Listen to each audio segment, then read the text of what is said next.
इस्तेमाल कर सकता है। यूएई में सीज फायर के दौरान भी हमले होते रहे, लेकिन अमेरिका ने इन हमलों को लेकर कोई बड़ी प्रतिक्रिया नहीं दी। फिर अमेरिका की कोशिश है कि यूएई को युद्ध में शामिल किया जाए और ईरान के लावन द्वीप पर यूएई नियंत्रण कर ले। तो लावन द्वीप आपने इससे पहले बहुत बार नहीं सुना होगा। लावन द्वीप इतना इंपॉर्टेंट क्यों है? क्या यूएई लावन द्वीप पर कब्जा कर पाएगा? ट्रंप क्यों चाहते हैं कि यूएई लावन द्वीप पर कब्जा कर ले? ये सब मैं आपको बताता हूं। ट्रंप ईरान के लावन द्वीप पर कब्जा करवाना चाहते हैं। ये ईरान के तेल निर्यात का अहम केंद्र है। लावन द्वीप पर रिफाइनरी और तेल टर्मिनल मौजूद है। तेल के भंडारण के लिए भी लावन द्वीप पर बड़ी सुविधा मौजूद है। हॉर्मुज के करीब होने की वजह से ईरान के इस तेल ठिकाने की अहमियत और बढ़ जाती है। क्या यूएई वाकई ईरान के द्वीप पर कब्जा करने में सक्षम है? ये बड़ा सवाल है। सैन्य ताकत की बात करें तो यूएई के पास कुल 550 लड़ाकू विमान है। समुद्र में ऑपरेशन के लिए कुल 79 छोटे बड़े युद्धपोत हैं यूएई के पास, और यूएई के पास 65,000 सैनिक हैं। यूएई के पास 3,000 नौसैनिक हैं।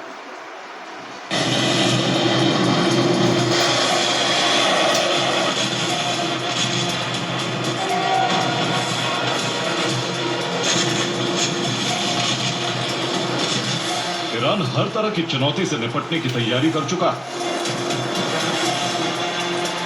ईरान को यकीन है कि बहुत जल्द अमेरिका और इजराइल का अभियान शुरू हो सकता है।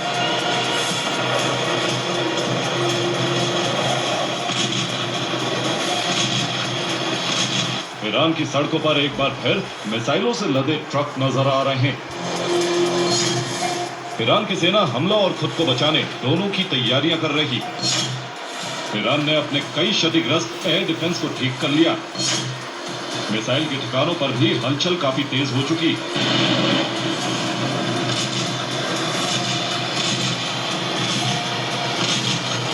माना जा रहा है कि लंबी जंग के बावजूद ईरान के हथियारों का बहुत बड़ा स्टॉक अभी बचा हुआ है। ईरान फिर से नए सिरे से जंग के लिए तैयार है और लंबे वक्त तक युद्ध में टिक सकता है।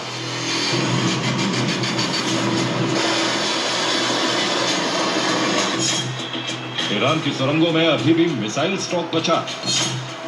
ईरान युद्ध विराम में मिसाइल लॉन्चर्स को ठीक कर रहा है। ईरान के पास 1000 मिसाइलें बचने का अनुमान।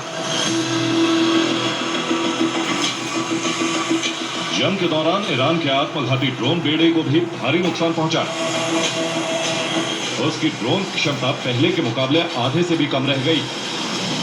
लेकिन अमेरिकी खुफिया रिपोर्ट बार बार अलग अनुमान वाले आंकड़े जाहिर कर रही, जिससे पता चलता है कि ईरान की ताकत को आंकना अमेरिका के बस में भी नहीं।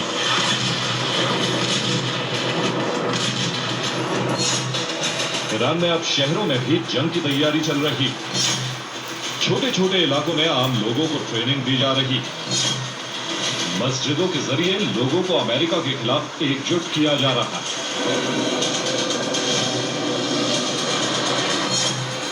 रिपोर्ट के मुताबिक ईरान की मस्जिदों में हथियार चलाने की ट्रेनिंग दी जा रही है। 3 करोड़ लोगों का रजिस्ट्रेशन करा चुके हैं। ईरानी मीडिया की माने तो सरकार ने मस्जिद को ट्रेनिंग और सार्वजनिक तैयारियों के प्रमुख केंद्रों में तब्दील कर दिया। सभी उम्र के लोगों को हथियार की ट्रेनिंग दी जा रही। ईरान ने सबमरीन की तैनाती बढ़ा दी है। हॉर्मुज से लेकर फारस की खाड़ी के अलग अलग ठिकानों में अब ईरान की पनडुब्बी मौजूद। हालांकि ईरान अमेरिकी हमले के तरीकों को अच्छी तरह समझ चुका है, इसलिए इस बार अंडरग्राउंड ठिकानों का इस्तेमाल अधिक किया जाए।